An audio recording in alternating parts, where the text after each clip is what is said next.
Good morning. I wish there were more days like yesterday. Two trades backing strong favourites at over evens, 2.18. AZ Alkmaar, 2.78. Very strong favourites. 30 quid there, 40 quid there. And Austria Vienna, we took on the lay the draw. I lost about 4 quid there. I made £25 there. So very nice indeed. I just wish I had more days like this. Very simple. It's basically value backing strong favourites. In this instance, we had two red cards. We had a red card for Sturm Graz at 0-2. Austria Vienna made it 1-2. That's when I cashed out. They actually went on and made it 2-2 and probably went on and won. But we'll have a look at Soccer 24. 3 trades, 3 profits. Beautiful. That's bringing in nearly 100 quid, minus some insurance premium, just below 100 quid for 3 plays. Wish I could do that every day. So let's have a look at some of yesterday's matches. Which ones caught my eye? AZ Alkmaar coming from behind against the Elf.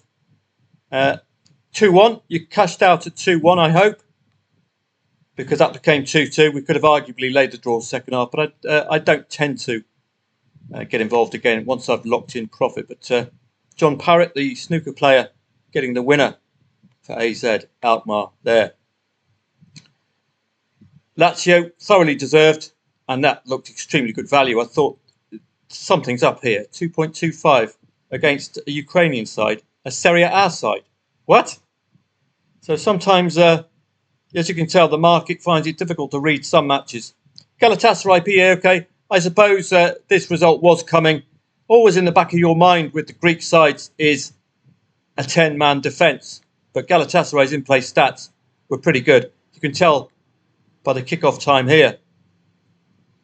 2 a.m. for me. I wasn't quite alive for the second half. But you could have laid the draw second half. Babak scoring the goal. Own goal.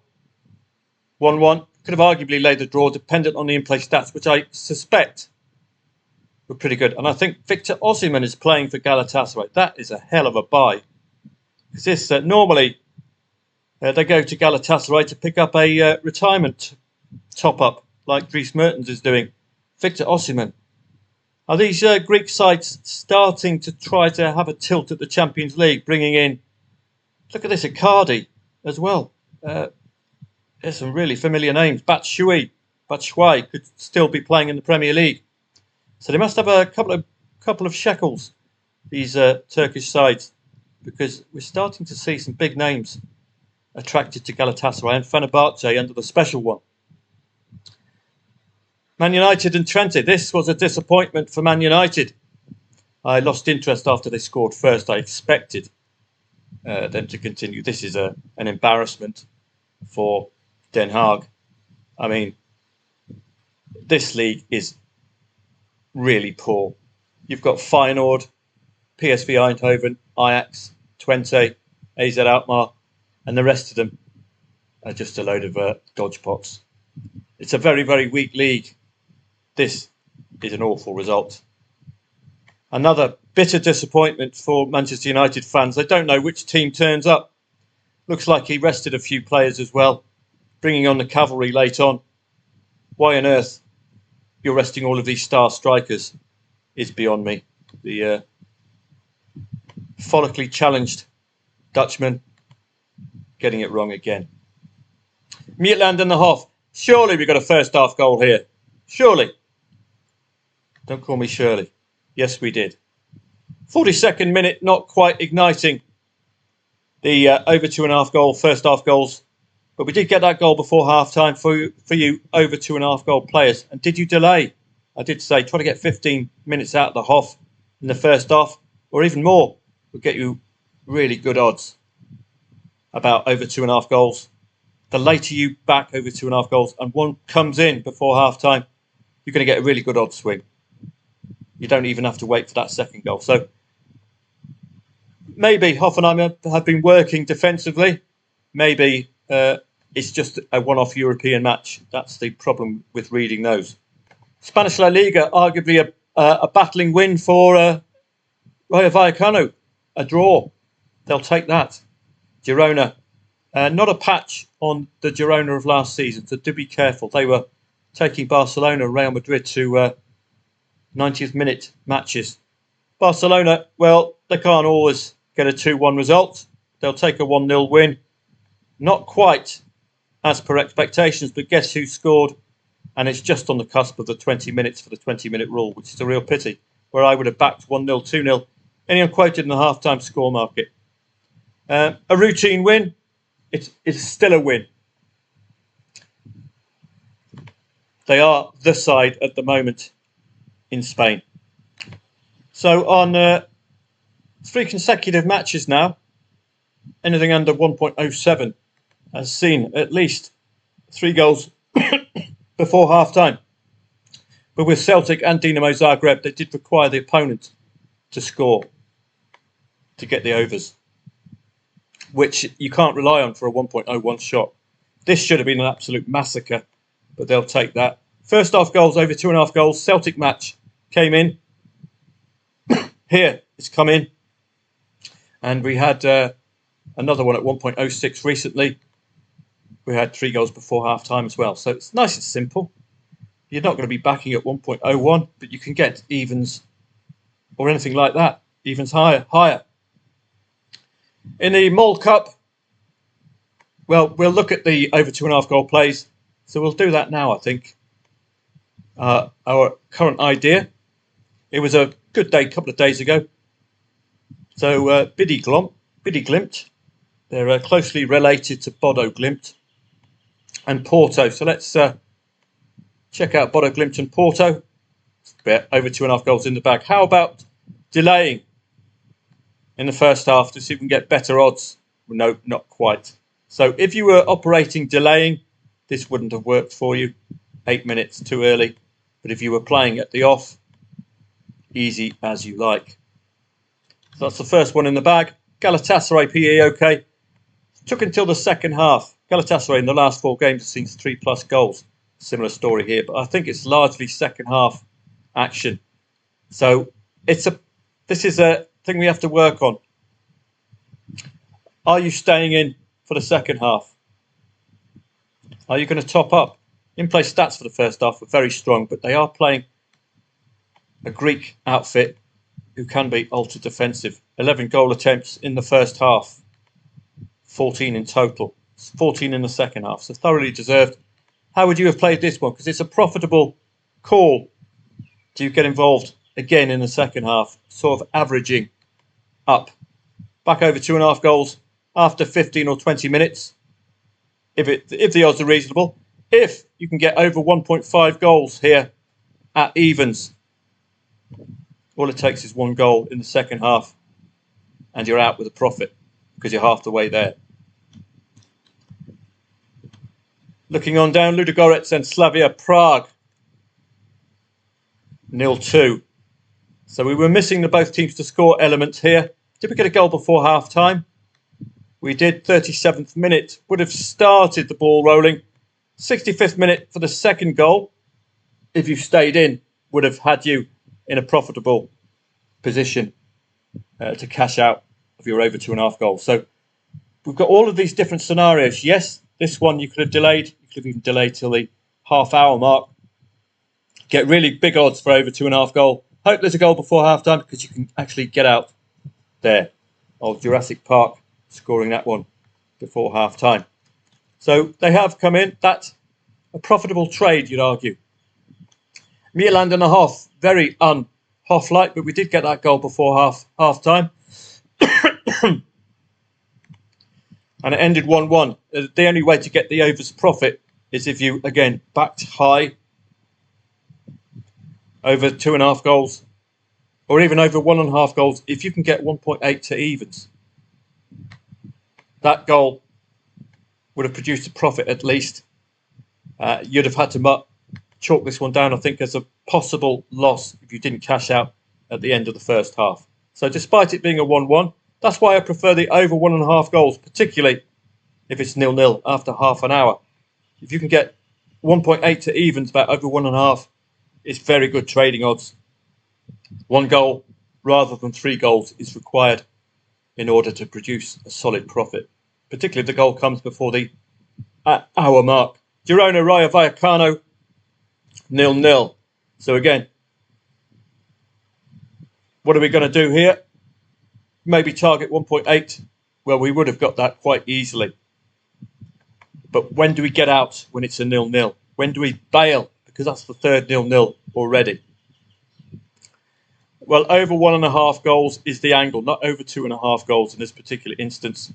So, dependent on whether you've got a stop loss in place, a third of liability is lost, for example, that would have been a losing play. Barcelona, Getafe, 1-0 only, but it's all dependent on when that first goal was scored. If it was scored first half, hopefully we'd have got a play. Yes, 19th minute. So if you waited 15 minutes, check the price of over 1.5 goals. If it's decent, then get involved. If over 2.5 goals, if it's not, go to over 2.5 goals. Hope there's a goal before half time. And if the odd swing is impressive enough, because a 19th minute Lewandowski goal, the market makers are thinking this is going to be a rout today. So this is a losing over 2.5 goal bet and go play. It's a potentially profitable over 2.5 goal trade, or even over 1.5 goal, depending if we can coax out decent set of odds for that. So a couple of not coming in over 90 minutes for these. Didn't score in both halves, Barcelona. First half goal ideas. Let's have a look at this one. And I would have included Dinamo Zagreb, of course. AZ Alkmaar, first half goals. I think it's quite comfortable, isn't it? 23rd minute, so again, doing a little bit of delaying. That's how I would use this bit here. Great, Galatasaray. I did think they did score first and second half. No, it was all second half there, so that not quite there. But again, you've got to be careful. This is a pattern from domestic league football. It's not transferable to Europa League. Girona and Rayo, more goals have been scored in the first half in 7 out of 10 matches between these two sides. Not so on this occasion. So a couple of them going awry. No goals before half-time. But if they're on this list and you're expecting first half goals, then it could offer you a second half angle in if we're being flexible and reacting to no goals coming in. You could have backed over 2.5 goals second half. That would have been a loss. That would have popped in. So there's plenty of leeway. That's why I don't want to come up with a system per se, rather a set of principles we can look at. If we can start our foundation with possible matches, of course, that's a great way to start. Man United and Twente. Let's have a look. Well, this was 1-0. This, I think, ended 1-1. Again, dependent on when that Twente goal was scored. Because, let's have a look. 1.22 suggests 3 goals or more, but this is a ridiculous striker. Well, I was going to make the point. Lots of strikers coming on second half very, very late on. Absolutely ridiculous performance. 68th minute, if you stayed in, you'd get out then. But do you stay in? That's the question.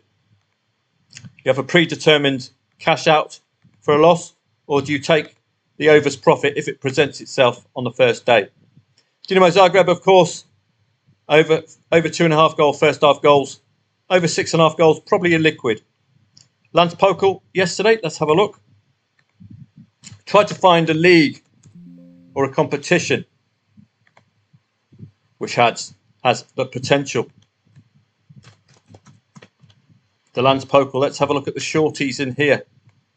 7 out of 8 odds on favourites. Well, that was just a 1-0 to Brabrand. That's over 2.5 goals.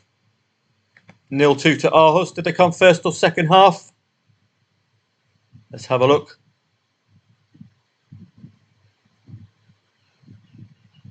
Just the one first half goal.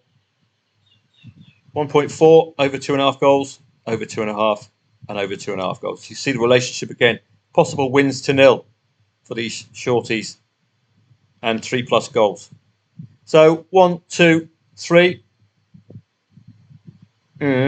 4 out of 6. Well, there's another one, 1.5. So that was after, but I wouldn't have included that one.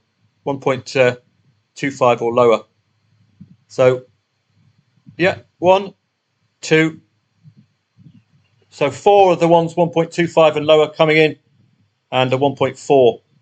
Normally for me, 1.3 odds or lower for over 2.5 goals if you're looking at the pre-match odds. So largely a good call. This one probably would have been an insurance play for me, dependent on whether Brabrand scored first. Sorry, when they scored. So you could do a possible insurance play. Lay over 1.5 goals, cover that 1-0, back Randers +1. An obvious, I think, gap in leagues is what I look for. Third division against the Super League. So that would have been a possible play if it was liquid enough. So as you can see, if you focus on leagues themselves or competitions, good. Arsenal against Bolton. Let's have a look at that one.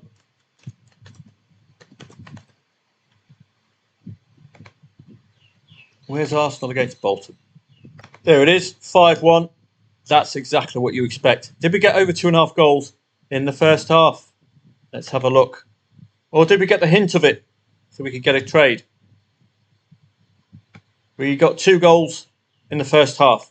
So we're flirting with profitability. And if you were sticking with that 15-minute rule, you could have backed Arsenal over 2.5 goals at enhanced odds after 15 minutes. Now that's just a dream. You place your bet, the goal pops in. First possible cash out opportunity because you backed over 2.5 goals at higher odds than they were pre-match. They're still going to go down to near enough their pre-match position because the goals come very early. The market knows it's a 1.07 favourite. They're expecting an avalanche of goals. They all come second half. And in a case like this, you'll think 1.07 over 6.5 goals like I did with Celtic. And just strap yourselves in. Don't forget, from a trading perspective, 64th minute at 4-1, the market's thinking, the 6.5 goal market's thinking, we're going to have to pay him out on this one. So don't forget, it's from a trading perspective. You don't have to stay in because it would have been a losing bet, and you get very good odds, 5-1, something like that. So plenty to think about. Even just 1.07 shots. It's a nice narrow focus for us, isn't it? Liverpool West Ham did well at 1.33. We're not expecting three goals before half time with a 1.33. We're expecting at least one, and that's your angle in. Now I'm afraid, again, 2 a.m. in Thailand, kick-off. I was wilting and waning by then, but I really hope you got involved. I got involved, didn't I? Yes. I put that forward to you. Nice and simple, eh? Got Diego Jota to thank. And then strap in. No, that's not wrong. That's not right, is it? Because it's not 1.07. But it did come in. So we're on the right lines, aren't we? Ethnikos against Aria. Let's have a look. Ethnikos against Aria in Greece. 0-1. That's 1.31. I would have thought about overs, but again, this is playing the cup, isn't it? And you still got that goal before half time. So yet again, if you delay 15 minutes at least, back over 2.5 goals, hopefully enhanced odds, get a goal before half time, those odds are going to drop. You can cash out. We're not looking for 3 goals in the match. Trading, don't forget, is about the hint. It's not about the outcome. 0-3 is perfectly aligned with a 1.22 quote. But if you were delaying here for over 2.5 goals, wouldn't have come in. What a pity. Now we could operate potentially an over 3.5 goal play for these 1.22 shots and lower, 1.3 shots and lower. So that came in. Udinese Salernitana, I think that was a very competitive over 2.5 goal play indeed. And you'd have been favouring Udinese against the newly relegated Salernitana have got better things to think about, like getting back in Italian Serie A. 20th minute goal again, delaying 15 minutes, back over 2.5 goals at enhanced odds. Consider cashing out after the first one, or don't forget, you can use in-play stats to determine whether you stay in or not. Okay, that's another piece of the jigsaw. But that's another overs in there. Piast Gliwice, I'm sure that would have been a 3-4, 2-2. I think the end of the first half. Goals before half time for Piast Gliwice.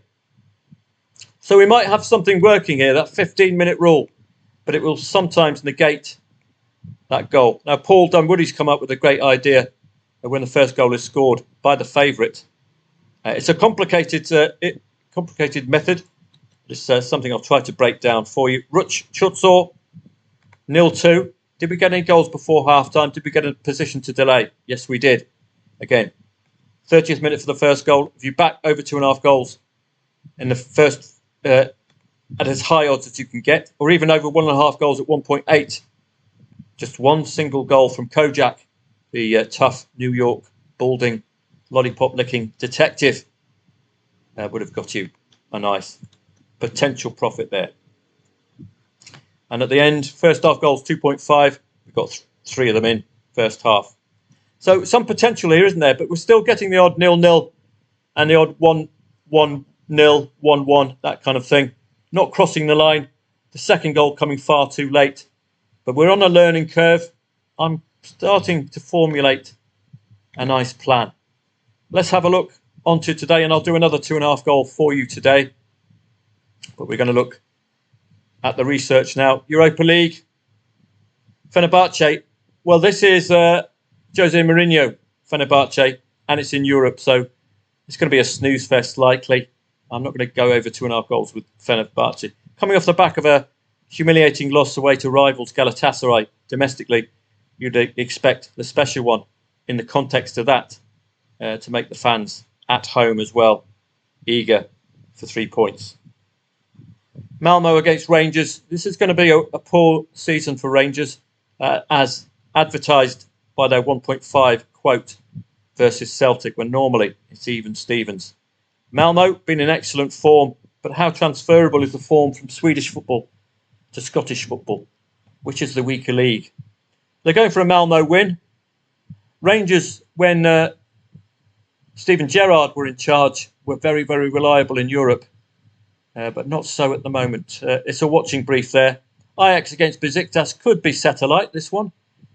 3-1 win for Ajax is the predictor, over 2.5 goals. So this will be on my shortlist. Kenneth Taylor to score first. So that's the first overs today. Braga against Maccabi Tel Aviv. You'd be subtly favouring Braga here with home advantage. The Portuguese side can ignite goals-wise. Maccabi Tel Aviv did have a reputation in Israel for defensive solidity, so they could offer some firm resistance against this Braga side, and that 1.5 could be a little too short for me initially, but we will see how it unpacks. Frankfurt, very strong favourites against the Czech side. Poulsen going for a Frankfurt 3-1 win here, which is about in keeping with a 1.36 quote, isn't it? So this is another one for you to eye, over 2.5 goals based on the pre-match odds and the potential of a goal before half-time. Steaua Bucharest against Rigas. Tough to pick this one.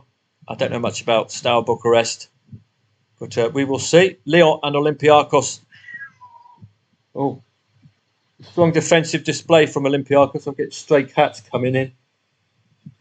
They're just making it their house. Like, yeah, don't worry about me. I'm just going to have a lie down, scratch my balls, eat your food, and then go off for a wander. It's a tough life being a cat. Lyon, Olympiacos. We're likely to see a strong Olympiacos defensive setup today because they are Europa Conference League champions. That will give them some belief, won't it? Lyon, I don't have a fix on Lyon. The market's gone 1.91, which is probably right because Olympiacos will offer firm resistance. Roma against Atletico Bilbao. This is a Be a great one to watch. Great start to the season from Atletico Bilbao. Could see them slightly favoured here today against the Roma side, missing Mourinho's solidity. I disagree with the research. 2-1 win for Roma. We'll see. Over 2.5 goals as well. They've been a bit hit and miss domestically, but we will see. Tottenham Hotspur against Karabakh, again, 1.15 already betrays the fact that we should be seeing goals before half-time here against the Azerbaijanis. 1.15, you go 3-0, 3-1, any other home score. What's the research gone? It's gone for a 2-0 win for Tottenham. They would take that, a nice, simple 2-0 like that. Don't forget, with all of this Europa League stuff, I've got no background of form to work off, really. So these are, you have to treat these a bit cautiously, the conclusions. Espanyol against Villarreal, the Yellow Submarine just coming off the battering against Barcelona. Let's have a look. They're given any prediction. Villarreal favourites to win the match. 2-1 win for Villarreal. Well, we will see. Against Espanyol, two of the mid-table mediocrity sides you can't quite get too much enthusiasm drummed up for. 11 of Villarreal's last 12 away league games have seen both teams score. That could lead you towards an over 2.5 goal play, or certainly over 1.5 goals if you can get, of course, that coveted 1.8. Las Palmas at home, far more reliable than they are away. Real Betis, a strong side. So it's due deference to Las Palmas that the market has Betis at 2.37. They are far better at home, Las Palmas. Cannot readily be discounted at home. So watch out for this one this evening. Celta Vigo and Atletico Madrid. Atletico Madrid's odds look pretty decent here. They are an excellent... made some excellent signings over the summer. Conor Gallagher, Antoine Griezmann. It's some really good stuff. A really strong intent. I would be favouring Atletico Madrid tonight. It doesn't mean I think they're going to win. I would be favouring them from a trading perspective. So see you a bit later on. I hope we can have a day like yesterday where we have 3 trades, 3 profits, where we back sides of the calibre of AZ Alkmaar and Liverpool at over evens when they were unbackable pre-match. Fantastic stuff. So Football Trading Profits members, I'll see you on Telegram probably at the start, 5:45, unless there's some earlier Spanish football. I'm not too keen on the Spanish football this evening. Atletico Madrid, of course, the exception. Have a great day. See you on Telegram. Let's see if we can have a nice 2 or 3 straight trade profit day today. It's just so relaxing, isn't it? When they all pop in like that. Wonderful.